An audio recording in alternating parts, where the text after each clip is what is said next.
Cinema industry వైపు వెళ్ళాలనుకుంటున్నారా? మీకు మేమున్నాం. వెంటనే కాల్ చేయండి. హలో రామ్ గారు. ఆయన రాజు, మనిషి మౌనం వహించడాన్ని ఎలా తీసుకోవాలండి మనం? ఎందుకంటే ఒక్కొక్కరు ఒక్కొక్క ఇన్సిడెంట్ని ఫేస్ చేస్తూ ఉంటారు. నాకు తెలిసి ఈ టాపిక్ మనం డిస్కస్ చేసేటప్పుడు దీనివల్ల లాభపడ్డ, అంటే ఆ మౌనం వల్ల లాభపడ్డ వాళ్ళు ఉన్నారు, నష్టాన్ని చూసేటువంటి వాళ్ళు కూడా దానికంటే డబ్బులు ఉన్నారు అని అనుకోవచ్చు మనం. ఎందుకంటే కొంతమందిలో మనం చూస్తూ ఉన్నాం, మనిషి క్యారెక్టరే అర్థం కాదు మనకి.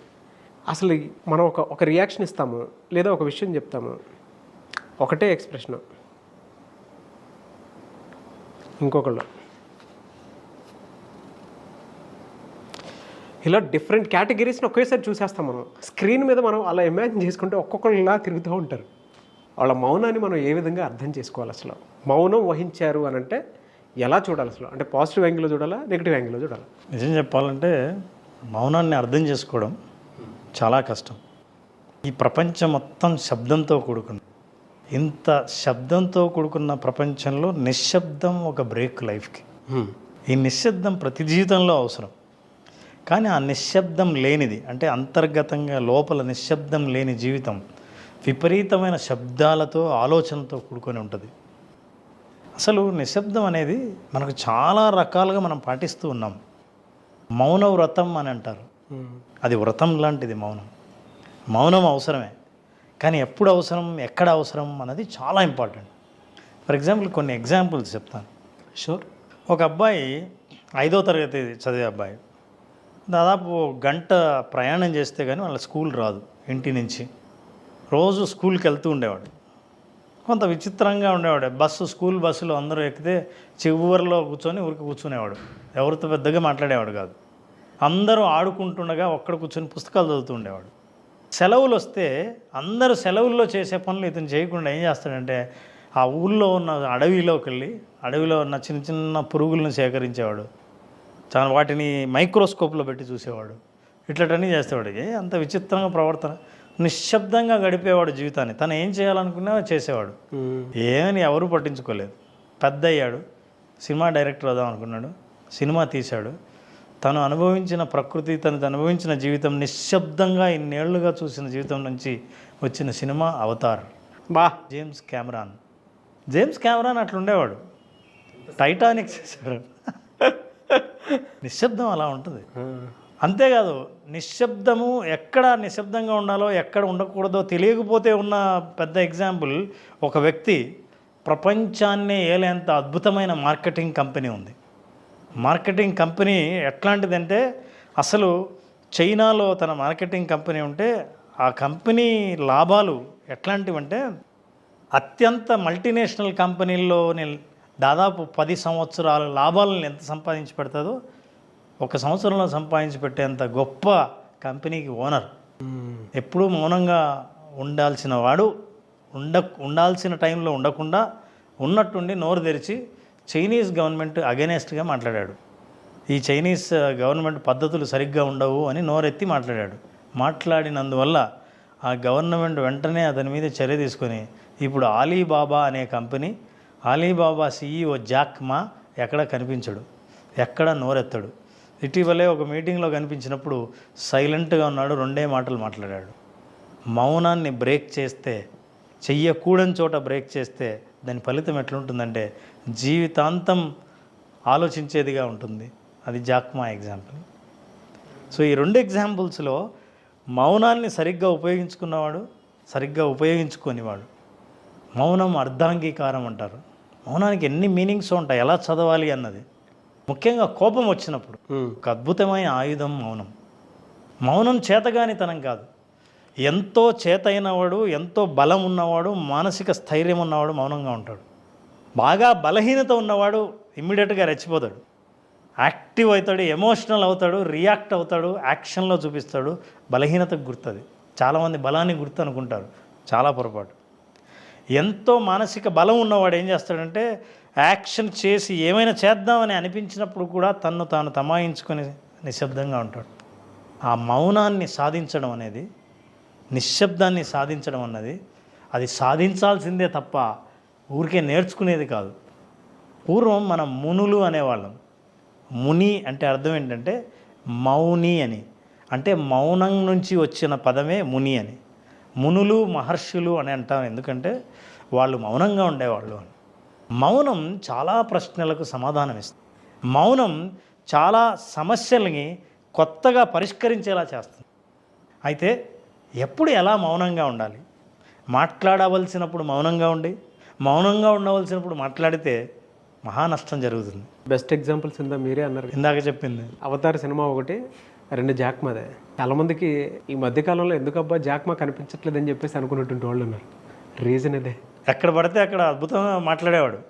మాట్లాడుతూ ఆ స్పీడ్లో గోల్డెన్ వర్డ్స్ చాలా మోటివేట్ చేస్తూ మాట్లాడేవాడు. ఆ స్పీడ్లో రాకూడదని ఒకటి వచ్చింది. అందుకే ఎప్పటికి ఎయ్యది ప్రస్తుతం అప్పటికి ఆ మాటలాడి అన్యుల మనములను పొంపక తానవ్వక తప్పించుకు తిరుగువాడు ధన్యుడు సుమతి. ఎప్పుడో చిన్నప్పుడు చదివి మీరు గుర్తు చేశారు. ప్రజ్ఞ అనేది ఉంటే, ఈ ప్రజ్ఞ ఉంటే సైలెంట్ అనే దాంట్లో మీనింగ్ ఉంది. ఎస్లో స్టిల్నెస్ ఉంది. మనిషి ఏదైనా సరే ఒక స్టిల్నెస్లో తన్ను తాను గురించి ఆలోచిస్తాడు. మనిషి మూమెంట్లో, షేకీలో, ఆలోచనలు షేక్ అయినా, మనిషి షేక్ అయినా సరే స్థిరంగా ఉండలేనివాడు. అందుకే యోగా చేసినా, మెడిటేషన్ చేసినా స్థిరత్వం కోసం ప్రయత్నం చేస్తారు. ఆ స్టిల్నెస్ని సాధించాలి. ఈ స్టిల్నెస్ అనేది మనిషి చాలా కష్టపడి సాధించాల్సిన ఒక స్కిల్. అవును సార్. ఆ స్టిల్నెస్ అనేది ఊరికే కూర్చుంటే రాదు. మనసు, శరీరం 2 స్థిరత్వాన్ని సాధించాలి. That is stillness. అవి మీకు రావాలి అని అంటే ఫస్ట్ పక్కనోడి మీద ఏడవటం ఒకటి ఆపుకోవాలి. 2 కంపారిజన్ ఆపుకోవాలి. 3 కోపం వచ్చినా సరే కొద్దిగా ఆపుకోవాల్సి ఉంటుంది.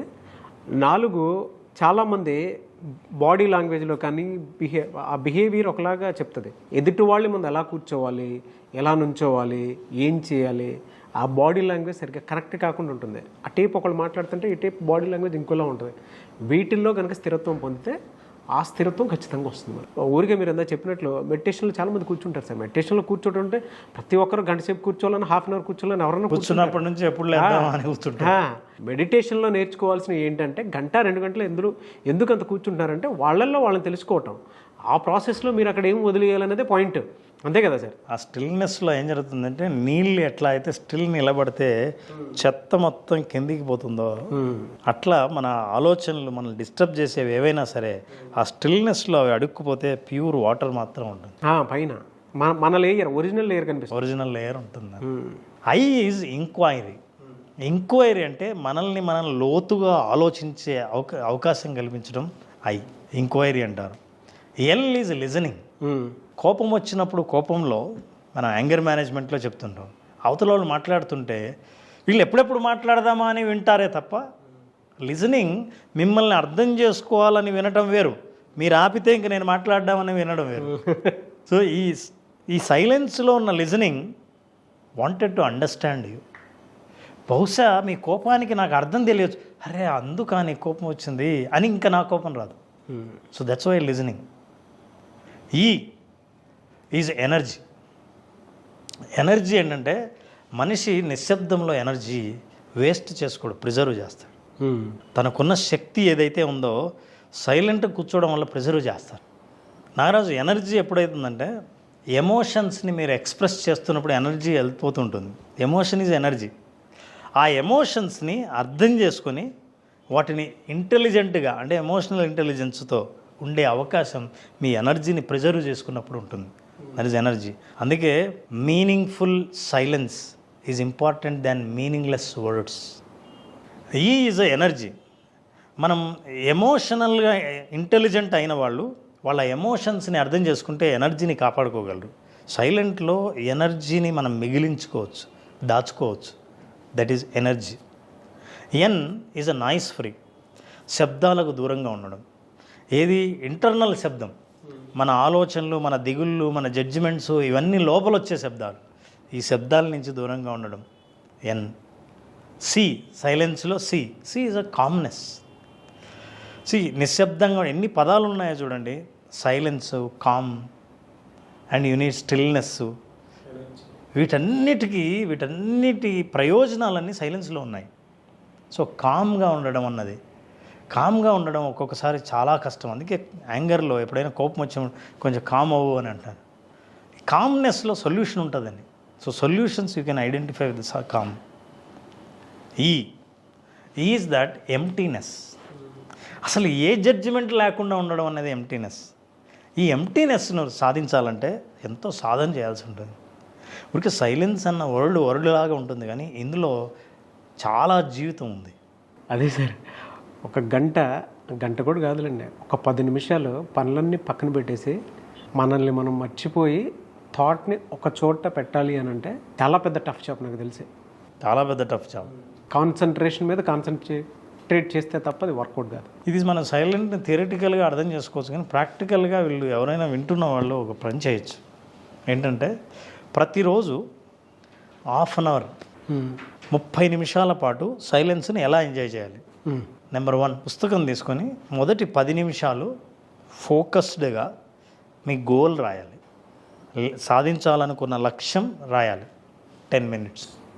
నెక్స్ట్ 15 minutes అంటే 25 minutes.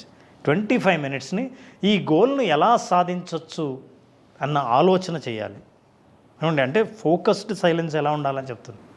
ఎలా సాధించాలో మార్గాల గురించి 15 minutes మీరు రాయాలి. ఒకటి గోల్.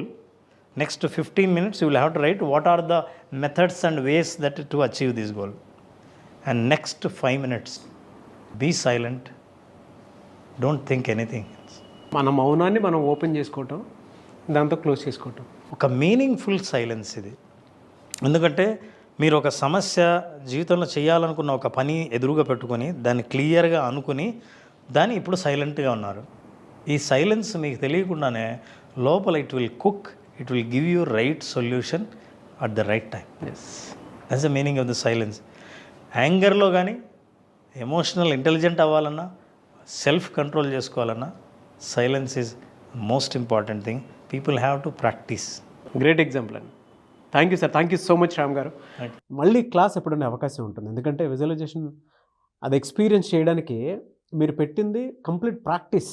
అవును, ఒక జీవితాన్ని అర్థం చేసుకోవడానికి, కెరీర్లో సక్సెస్ అవ్వడానికి, దాంతోపాటు చాలామందికి మనీకి సంబంధించినటువంటి బ్లాక్స్ కొన్ని ఉంటాయి. సో ఆలోచన ఎలా క్రియేట్ చేసుకుని ముందుకెళ్ళాలి అనేటువంటి దానికి, కొంతమందికి ఏమో జాబ్కి సంబంధించినటువంటి వాటిలో ఎంత త్వరగా క్విక్ చాలామంది గ్రాప్ చేసుకోవాలని ఉంటుంది, క్రాక్ చేయాలని ఉంటుంది. అవును, దానికోసమైనా సరే సో విజువలైజేషన్ ప్రాక్టీస్ అనేది మళ్ళీ ఎప్పుడు అవకాశం ఉంటుంది.